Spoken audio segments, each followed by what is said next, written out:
ভাঙন তো অব্যাহত। বিজেপিকে একাধিক কারণে বিজেপিতে নেতা এবং কর্মীরা থাকছেন না। তার কারণ, প্রথম কারণ হচ্ছে বঙ্গ বিরোধী হচ্ছে বিজেপি। বাংলার টাকা দেয় না, বাংলার অধিকার দেয় না, বাংলার প্রতি প্রতিহিংসা পরায়ণ।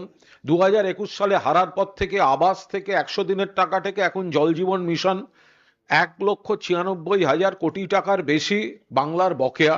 এখন বাংলা এবং বাঙালির উপর আক্রমণ চলছে। বাংলা ভাষাকে বলছে বাংলাদেশি ভাষা, হয় বাংলাদেশে পাঠিয়ে দিচ্ছে অথবা অন্য রাজ্যে পিটিয়ে মারছে। ফলে এইরকম যে পরিস্থিতি, আর বিজেপির সাংগঠনিক নিজেদের মধ্যে যে প্রবলেম, সেটা হচ্ছে যারা পুরনো বিজেপি ছিলেন, হতে পারে তারা আমাদের বিরোধী, এটা আইডিওলজিক্যাল ব্যাটল, বাট ওদের পার্টিটা যারা দলবদল করে গেছে বা যারা প্যারাশুটে করে নেমেছে তারা হাইজ্যাক করে নিচ্ছে। ফলে যারা পুরনো দিনের বিজেপি তারা সেখানে সাফোকেটেড ফিল করছেন। সেই জায়গায় তারা আরো উন্নয়ন, তারা মানুষের কাছে কাজ করতে চান।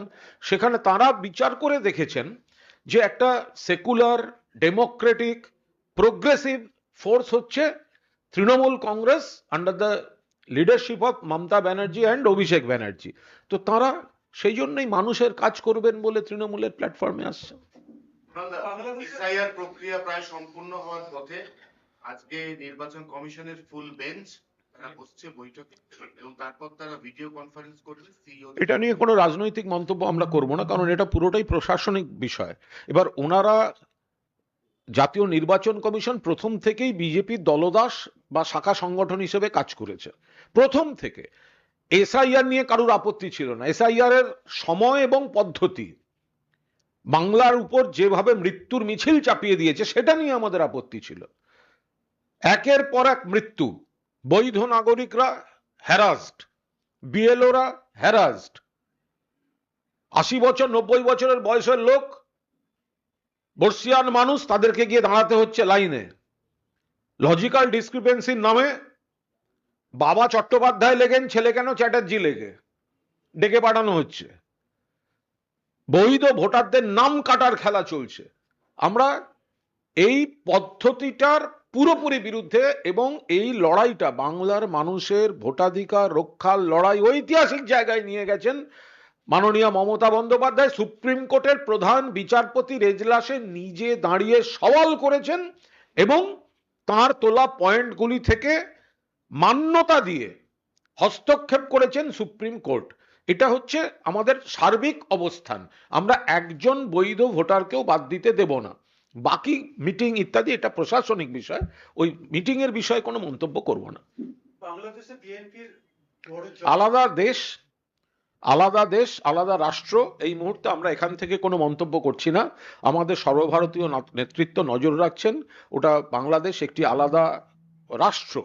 ফলে তার অভ্যন্তরীণ যে বিষয়, আমরা সবসময় চাই বাংলাদেশ শান্ত থাকুক, সুন্দর থাকুক, গণতান্ত্রিক প্রগতিশীল থাকুক। আমাদের অনেকেরই স্মৃতি, পূর্ব বাংলা একটা আলাদা আবেগ, এই সুন্দর স্মৃতি অটুট থাকুক। এর বাইরে একটি আলাদা রাষ্ট্রের ভোট হচ্ছে, আমরা এখান থেকে কোনো রাজনৈতিক মন্তব্য করব না। চন্দন মণ্ডল যেটা বললেন যে মাছ চাষের ওপর নির্ভর করে ময়না, মৎস্যজীবীদের জন্য যে প্রকল্প বাংলার মুখ্যমন্ত্রী করেছেন, সেই প্রকল্পের সুবিধা প্রত্যেক মৎস্যজীবীরা সেই সুবিধা পেয়েছেন। আমি জানি না কেন প্রেজেন্ট বিধায়ক যিনি রয়েছেন বর্তমানে, তিনি উদ্যোগ নিয়ে এই কাজগুলো করিয়ে দিতে পারেননি। তাদেরকে তো পরিচালনা করতে হবে। উনি বলেছেন ওনার মতো করে, কিন্তু এখানে যে কোনো বিজেপি আর তৃণমূলের কোনো ভাগাভাগি থাকে না, এটা সারা বাংলা বলবে। সুতরাং ওখানে এই যে ঠিকভাবে পরিচালনা করে তারা ঠিকভাবে ফর্ম ফিল আপ করেছেন কিনা, তারা সেখানে যে দুয়ারে সরকার হয়েছে সেখানে গেছেন কিনা, কারা গিয়েছেন, কাদের এখনকার বর্তমান বিধায়ক তাদের পরিচালিত করে নিয়ে গেছে কিনা, এসবগুলো তো না বুঝে বলা যাবে না। এখানে একটাও বাংলার কোনো মেয়েরা বলতে পারবে না যে এই লক্ষ্মীর ভান্ডার নিয়ে কোথাও কোনো অসুবিধা হয়েছে, কোথাও টেকনিক্যাল ডিফেক্ট যেটা বলছিলেন না, এটা তো কুণাল আমরা বাবু, খুব যে স্পষ্ট করে টেকনিক্যাল কোনো বলেছি। হলে তাহলে হতে পারে হয়তো, বিজেপির নিশ্চিতভাবে পাবে। আবার উনি এটাও বলেছেন যে পাচ্ছিল না, 6 মাস পরে আবার পেয়েছে, সেটাও বলেছেন। আপনি ওইটা ধরবেন, বাকিটা ধরবেন না প্লিজ। দেখুন, বিজেপির কোথাও জিতেছে সেটা তো এই একটা জায়গায় জেতেনি, আরো বহু জায়গায় জিতেছে। ফলে এবার ওই তৃণমূলের, হ্যাঁ, কিছু জায়গায় তৃণমূল জিতে আছে, কোনো কারণে সেটা ঢোকেনি টাকাটা। এবার সেটা মানে ওই এলাকাতেই আবার হয়তো তৃণমূল জিতেছে সেই এলাকায়, ফলে বিজেপি ধরে পায়নি, সারা পশ্চিমবঙ্গে হয়নি, বেছে বেছে একটা জায়গায়, এটা ভাবার কোনো কারণ নেই। দেখুন, এটা হতে পারে নানা, মানে এটা এটা নানা কারণে এর ইয়ে হতে পারে। আরে আপনার অফিসের বেতনে দেখবেন, বেতনের দিন দেখবেন অনেকের মোবাইলে ঢুকে গেছে, অনেকে দুদিন বাদে ঢুকছে, তার মানে কি বেতন হবে না? দেখুন, কোনো ঘটনা ঘটলে আপনারা সঙ্গে সঙ্গে অধরায় চলে যান, দুদিন বাদে দেখা যায় কিন্তু ধরা পড়েছে এবং আইনি যা যা ব্যবস্থা নেওয়ার হচ্ছে। ফলে একটি ঘটনা ঘটেছে, অনভিপ্রেত ঘটনা, পুলিশ ব্যবস্থা নিয়েছে।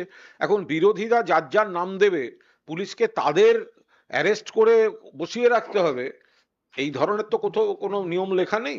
যারা অশান্তিতে জড়িত, পুলিশ প্রশাসন ব্যবস্থা নিচ্ছে, সব ব্যাপারে রাজনৈতিক মন্তব্য করব কেন? না, কুণাল, পুলিশ যদি কোনো কিছু শুরু করে থাকে, তো প্রথম এফআইআর এ নাম ছিল বলেই তারপরে তদন্ত করে দেখেছে যে তার কোথায় কি আছে ইত্যাদি, হয় তদন্ত করে দেখে নিয়েছে অথবা সেই তদন্তটা চলছে।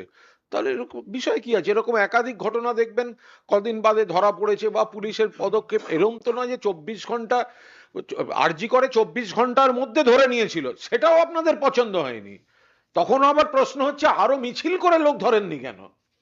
আবার যে 24 ঘন্টার মধ্যে ধরেনি খুঁজছে, সেটাও আপনাদের পছন্দ হবে না। কদিন আগে কাকে একটা 72 ঘন্টায় ধরেছে, সেটাও আপনাদের পছন্দ হচ্ছে না। বিরাট সমস্যা। এইগুলো এগুলো এগুলো না না, এগুলো এইভাবে তুলনা হয় না। এটা মানে এটা এই প্রসেস, কিন্তু ইনভেস্টিগেশন প্রসেস, এই প্রশ্নও করা যায় না, এর উত্তরও দেওয়া যায় না। ভেতরে কি আছে সেটা পরবর্তীতে যখন ফাইনালিটিতে রিচ করবে তখনই বলবে। অধরা ধরা সব নিয়ে কুণাল বাবু ইতিমধ্যেই বলেছেন। সুতরাং আপনি ওই কেসটার সাথে এই কেসের কোনো সম্পর্ক নেই, সোনা পাপ্পুর সাথে ওইখানকার কেসের সম্পর্কটা কি? সুতরাং না না, পুলিশের ভূমিকা, পুলিশ অত্যন্ত ভালো ভূমিকা নেয় সর্বত্র। তো ধরা না পড়তে আপনি অন্য রাজ্যের না, না, কথা বলেন না কেন, আরে খুঁজছি যেখানে তো। ধরছেই না। সোনাজয়ী যে মেয়েরা, সোনার মেয়েরা, তাদের শ্লীলতাহানি করেছিল বিজেপির MP Brij Bhushan. We want justice বলে সেই মেয়েরা দিল্লির রাস্তায় বসেছিল, অমিত শাহের পুলিশ গিয়ে পিটিয়ে তুলেছিল সোনার মেয়েদের, আর নরেন্দ্র মোদী আর অমিত শাহ ব্রিজভূষণকে নিয়ে লোকসভায় বসেছিল। তো আপনাদের তখন সেটাকে একটু ব্রেকিং বলে মনে হলো না? পুলিশ খুঁজছে। আর ওই যেটা চোখের বিষয়, আমরা তো পরিষ্কারভাবে বলেছি, একদম, যদি কেউ চক্ষুদান করে থাকেন বৈধভাবে, ঠিক কাজ করেছেন, তার কোনো শাস্তি প্রাপ্য নয়।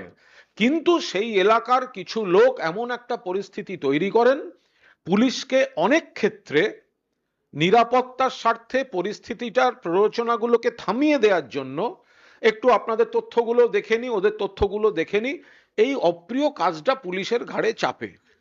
তো সেই জায়গায় দাঁড়িয়ে যা করার ঠিক সেইভাবেই, এর মধ্যে যিনি চোখ দান করিয়েছেন তারও কোনো অন্যায় নেই, এবং সেই এলাকার উত্তেজনা প্রশমনে পুলিশ যে পদ্ধতিতে এলাকাটাকে আবার শান্ত করে নিয়ে বের করে নিয়ে চলে গেছে, তারা তাদের কাজ করেছেন। এর মধ্যে আমি কোনো রাজনৈতিক মন্তব্যের প্রয়োজন আছে বলেই মনে করছি। আমি তো বারবার বলছি, হুমায়ুন কবির, দেখুন, প্রথমে শুনলাম ব্রিগেডে সভা, সেটা তারপর চলে গেল পাড়ার মাঠে, তারপর সেখান থেকে গিয়ে পুলিশ সুপারের বাড়ির সামনে গিয়ে দাঁড়িয়েছে।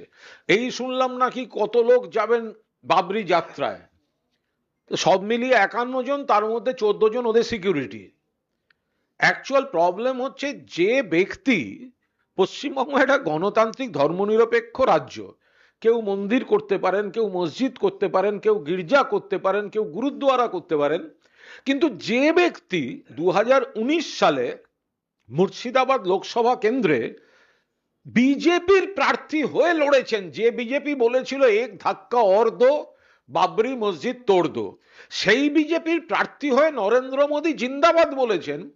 তিনি হঠাৎ যদি এখন বাবরি মসজিদের প্রতি শ্রদ্ধা দেখাতে যান, তো সাধারণ মানুষ সবাই আসলে ওনার যে মুভমেন্টটা, ওনার এই যে হাঁটা হাঁটা ভাব, একটু ঘুরি ঘুরি ভাব, এটা ওনার ডাক্তারের একটু ফ্যাট সুগার হয়েছে, ডাক্তার বলেছেন একটু মুভমেন্ট করতে, সেই কারণে উনি এটার থেকে একটা পলিটিক্যাল মাইলেজ নেওয়ার চেষ্টা